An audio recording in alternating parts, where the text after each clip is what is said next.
Bonjour à tous, je suis Aram, je suis voyant, je suis médium, je suis également conférencier et accompagnant spirituel. Certains connaissent déjà mes vidéos et j'ai voulu faire cette vidéo afin de vous parler aujourd'hui de la fameuse question qui m'est souvent posée, c'est à savoir si la voyance ou la médiumnité pouvait se travailler, pouvait se développer. Alors pourquoi j'ai voulu faire cette vidéo? Parce que c'est vrai qu'il y a énormément de personnes qui me posent cette question. Alors souvent, très souvent, avec vraiment beaucoup de questionnements, savoir si véritablement c'est quelque chose qui se travaille, qui se développe, et d'autres un petit peu moins, on va dire ça comme ça, un petit peu moins sympa, des fois même insultants en disant « mais non, vous avez rien compris Aram, ça ne se travaille pas, ça ne se développe pas ». Et j'ai même des preuves que ça ne se travaille pas, ça ne se développe pas. Alors moi j'attends toujours ces preuves. Mais enfin j'ai voulu faire cette vidéo pour enfin pouvoir répondre à cette question. Bien entendu que cette réponse-là que je suis en train de vous donner, celle que je vais vous donner dans quelques instants, n'engage que moi. Ça ne veut pas dire que ça engage tous les voyants, tous les médiums, ni je ne suis pas un chercheur scientifique. Donc je vais juste pouvoir, à mon niveau, donner mon point de vue. Alors pour cela, en fait, j'ai écrit un texte que j'ai mis déjà en ligne sur Internet, mais c'est vrai que nombreuses personnes ont un petit peu du mal à lire des textes, alors préfèrent les vidéos. Et je le vois bien, donc c'est pour ça que je fais cette vidéo. Alors, m'en veuillez pas, j'ai ce texte qui est là. Je vais essayer de vous lire ce texte afin de pouvoir vous donner les meilleures informations sur cette fameuse question, à savoir, à nouveau, si la voyance et la médiumnité peut se travailler. Donc, ça fait déjà maintenant depuis de nombreuses années que j'exerce en tant que voyant et médium. En complément d'une pratique spirituelle, j'ai cherché à comprendre comment fonctionne la voyance et la médiumnité. Et j'ai décidé par la suite de les transmettre, de transmettre ce savoir. Bien entendu, je reste et demeure un chercheur soucieux d'avancer pour étancher ma soif de connaissance. Alors, quelque chose d'assez intéressant par rapport à ce que je viens de lire. Il est vrai que moi, mes capacités, mes perceptions ont commencé à peu près vers l'âge de 14 ans, 13-14 ans. Et je ne savais pas ce qui m'arrivait. Alors j'ai cherché, il n'y avait pas beaucoup de livres, il n'y avait pas Internet bien entendu. Donc j'ai cherché à savoir ce qui pouvait bien m'arriver, c'est-à-dire savoir si c'était juste dans ma tête les fameuses voix ou ce que je voyais ou ce que je percevais, ou si ça pouvait être quelque chose de réel. À mes débuts, lorsque j'évoquais en conférence que la voyance et la médiumnité pouvaient se développer, nombreux étaient ceux qui me soutenaient que cela est un don. Alors le don de Dieu, le don d'un ange, d'un guide ou tout simplement de la fameuse transmission familiale. Ma grand-mère était médium ou avait des perceptions et donc moi, en tant que petit-fils ou petite-fille, eh bien j'ai ces capacités, ça m'a été transmis, c'est familial. Je ne suis pas complètement d'accord avec ça puisque je n'ai, pour l'instant en tout cas, pas vu de choses automatiques dans ce sens-là. Ça peut exister, mais moi je n'ai jamais remarqué que ça pouvait être quelque chose d'automatique. Alors certains médiums déjà en place me disaient « Veux-tu que tout le monde devienne voyant ?» Bah oui, moi j'étais là en me disant « Mais oui, tout le monde a ses capacités, etc. » Ils disaient « Oh, calme-toi Aram, ça va. » Tout le monde ne va pas devenir voyant. En gros, on est un peu chasse-gardée, on a notre public, on a nos clients. Arrête de dire que c'est quelque chose qui est accessible à tous. Et pourtant, je persiste et demeure dans cette idée. En parallèle, alors oui, je ne répondais même pas à cette question parce que pour moi, on ne devient pas voyant ni médium, on l'est déjà tous. On me l'a enseigné et surtout, j'en ai eu la preuve de nombreuses fois. En parallèle d'une transmission spirituelle, j'ai décidé il y a quelques années de créer des ateliers, des cours, uniquement sur l'ouverture à nos capacités de voyance et de médium. Mais certains, profitant souvent de l'anonymat de l'Internet, affirment que cela ne s'apprend pas, n'ayant pour unique preuve que le fait de ne pas l'avoir travaillé, estimant que cela est quelque chose d'inné. Ça, on retrouve ça, ce mot, le côté inné. Non, c'est en moi, c'est inné. D'une certaine manière, je suis d'accord avec eux, mais je ne parle jamais d'apprentissage, mais bien de développer ou de révéler cette aptitude que certains nomment faculté commune. Avoir quelque chose d'inné ne veut pas dire que cela ne se développe pas. J'irai même plus loin en pensant qu'une personne qui a une faculté pour utiliser une aptitude a pu le rapporter d'une vie antérieure ou durant laquelle elle a pu travailler. Elle a pu le travailler. Mais bon, c'est vrai que l'histoire des vies antérieures, etc., certains vont me dire « Ouais, mais c'est la facilité, etc. » Oui, vous dites que ça vient d'une vie antérieure, c'est pour dire qu'on a pu le travailler dans une vie antérieure. Oui, mais constatez quand même les choses, les amis. Vous voyez bien qu'un bébé, à la naissance, ou deux enfants, par exemple deux jumeaux, n'ont pas les mêmes aptitudes, n'ont pas les mêmes facilités sur telle ou telle chose, que ce soit la musique ou d'autres arts, mais je vais y revenir. À la naissance, alors voilà, pouvons-nous citer une aptitude quelconque qui soit innée et qu'on peut pratiquer tout de suite à 100%?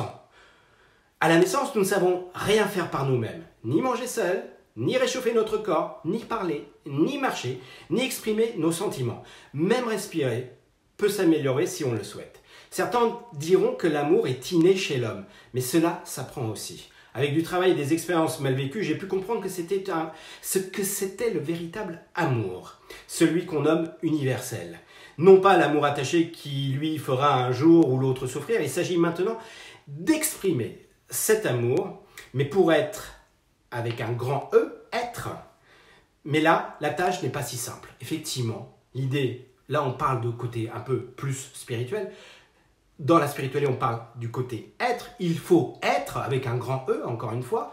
On parle d'amour universel. Et là, je fais quand même le pont avec la voyance, avec la médiumnité, parce que ça reste une aptitude spirituelle. On peut juste travailler la voyance ou la médiumnité, c'est un choix, on peut le faire, il y a des gens qui ne font que ça, qui ne font pas de quête personnelle, spirituelle, c'est un choix. Je pense juste qu'à un moment donné, peut-être qu'ils peuvent être limités sur l'idée d'aider une personne, ce qu'on nomme en termes, dans notre jargon, la guidance. Si ces capacités positives étaient innées, les livres saints d'enseignement spirituel n'existeraient même pas. Il n'y aurait pas de monastère ou de séminaire où des étudiants passent leur vie à améliorer leurs connaissances. Il n'y aurait pas besoin de conférences ni de professeurs d'école. On est dans un temps où certains sont à la recherche de nouvelles techniques spirituelles, plus rapides, moins contraignantes. Alors ça, je l'entends tout le temps. Ah, il faut méditer. Ah, il faut combien de temps pour méditer? Non, mais il n'y a pas je sais pas, une technique 5G, j'avais même vu 4G, 5G, 6G, pourquoi pas plus rapide pour pouvoir faire en fait, parce certains pensent qu'on peut être plus intelligent, plus malin que certaines personnes dans des monastères qui méditent toute leur vie. Et ben nous, juste avec une petite technique, et ben on veut déjà être arrivé, être réalisé, être dans un amour universel.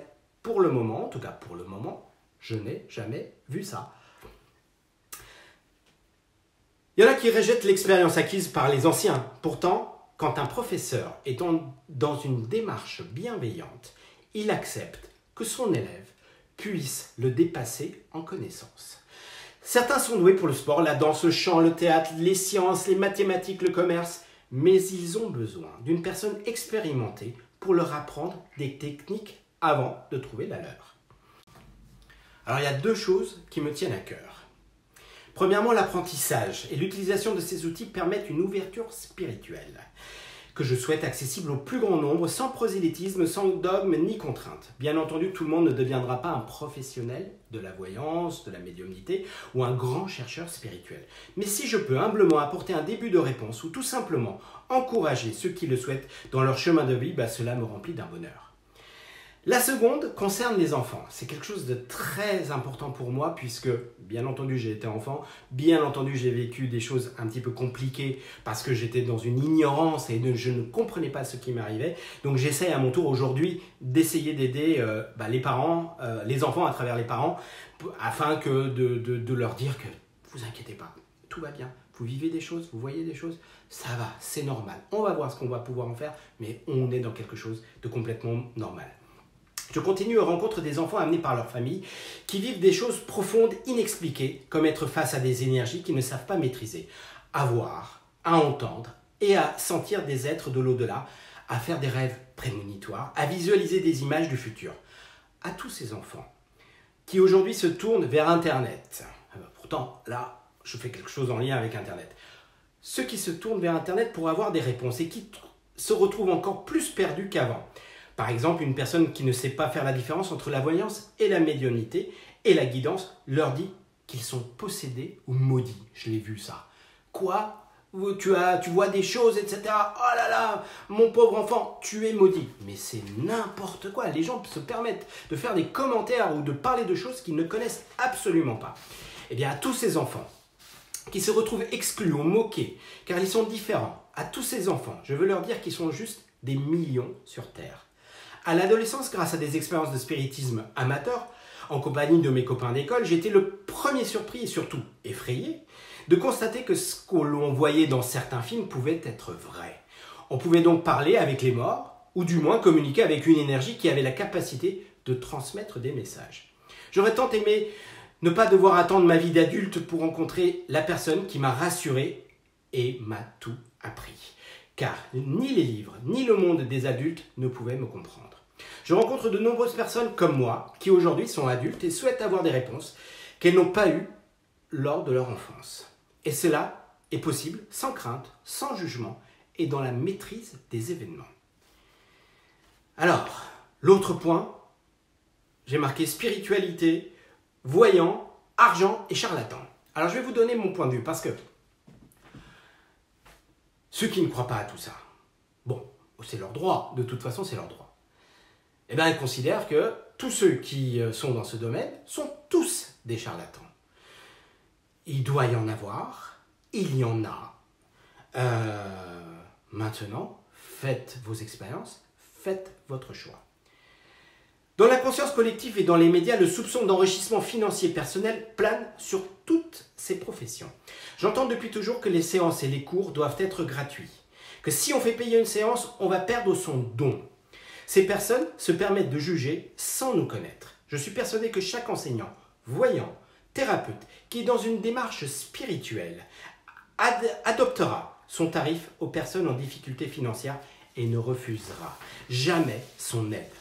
Je précise qu'aider une personne peut se faire à distance sans pour cela avoir besoin de la rencontrer. Certes, il existe en effet de nombreux charlatans ou profiteurs dans ce domaine. Méfiez-vous de ce qui semble être gratuit. Chacun doit utiliser son bon sens et ne pas mettre tout le monde dans le même panier. J'entends aussi ou je lis que ce n'est pas lors d'un stage qu'on devient médium ou voyant. Loin de moi cette idée. Je propose effectivement des stages d'apprentissage, développement de la voyance. Encore une fois, le mot apprentissage est peut-être trop, de développement de la voyance. Mais cela reste une approche, un éveil.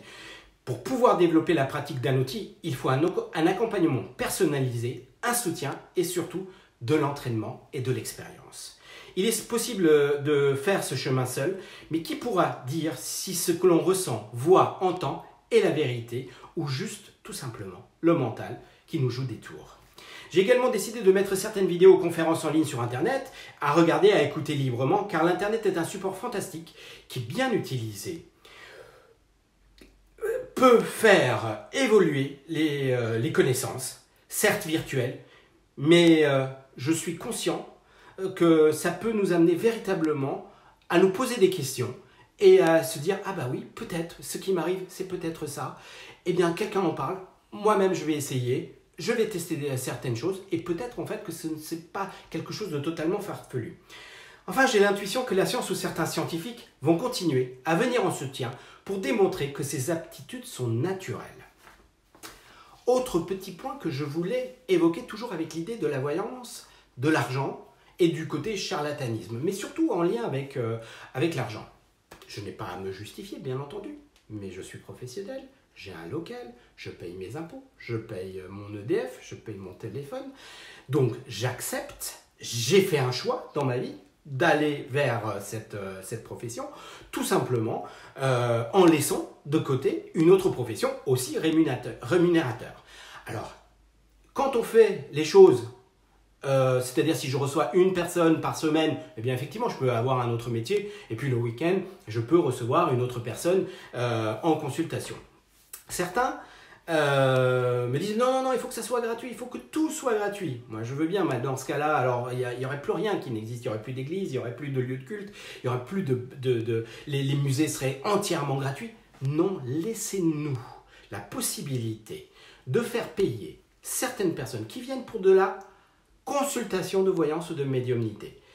et nous laisser aussi le libre choix de pouvoir dire « je ne te prends pas d'argent parce que je considère que ta situation ne le permet pas ». En jouant sur le côté « certains payent » et nous laisser cette liberté avec « certains ne payent pas », eh bien c'est notre libre choix. J'entends aussi certaines personnes qui se disent « non mais moi le milieu de la voyance, de la médiumnité, c'est pas pour moi, moi je suis voyant, médium ». Mais vous comprenez, high level, quoi, niveau haut, etc. Je ne me mêle pas de ça, donc moi je ne fais pas payer. Alors, bizarrement, je tiens à le dire, ces personnes-là ont écrit des livres. Et dans les interviews, ils disent « ah ben non, mais moi je ne prends pas d'argent. À chaque fois que je reçois une personne, je la reçois gratuitement. » Il serait intéressant de savoir combien de personnes ces personnes-là, ces médiums, ces voyants, reçoivent par année. Parce que moi je peux dire la même chose. Dans ce cas-là, ah ben je ne ferai pas payer. Si je reçois 2 personnes, dans l'année j'ai une autre activité, ce qui est souvent le cas pour ces personnes. Mais allons plus loin. Dans ce cas-là, ils ne devraient pas faire payer leurs livres. Ces livres-là devraient être gratuits. Ou au moins, les bénéfices devraient être donnés à une association. Parce que c'est beau de dire « non mais attendez, moi je ne fais pas payer, mais achetez mon livre ». Donc là, il y a des petites choses qui ne vont pas. Après, il y a aussi certaines personnes qui disent « non mais moi je fais partie d'une association et dans mon association, on ne fait pas payer, il y a des gens qui viennent, des bénévoles, etc. » Je fais partie également d'une association où je suis bénévole. Effectivement, eh bien, il y a certaines choses qu'on ne fait pas payer ou des ateliers avec juste le fait que les gens participent à ces événements, c'est-à-dire qu'il n'y a pas de bénéfice, eh bien ça c'est quelque chose de complètement normal, mais laissez le libre choix aux voyants, aux médiums. Faites votre propre opinion pour savoir si une personne est à l'énergie première de l'argent ou tout simplement il a l'énergie première de la spiritualité et que sa profession l'oblige d'une certaine manière, les contraintes, encore une fois, les locaux, les frais, l'obligent à faire payer sa consultation. Ne soyez pas dupes, essayez d'avoir votre propre discernement pour repérer ces personnes-là. Et je peux vous assurer qu'il y a mais vraiment des milliers de personnes dans ce sens-là, des voyants, des médiums, des thérapeutes, qui sont des professionnels, qui font payer leurs prestations, mais qui sont tout amour et qui sont prêts à aider une personne, même si cette personne-là n'a pas d'argent. Je vous remercie de m'avoir écouté. Je vous souhaite une merveilleuse journée ou soirée. Je vous dis à très bientôt sur mes prochaines vidéos ou en conférence. Vous êtes le bienvenu.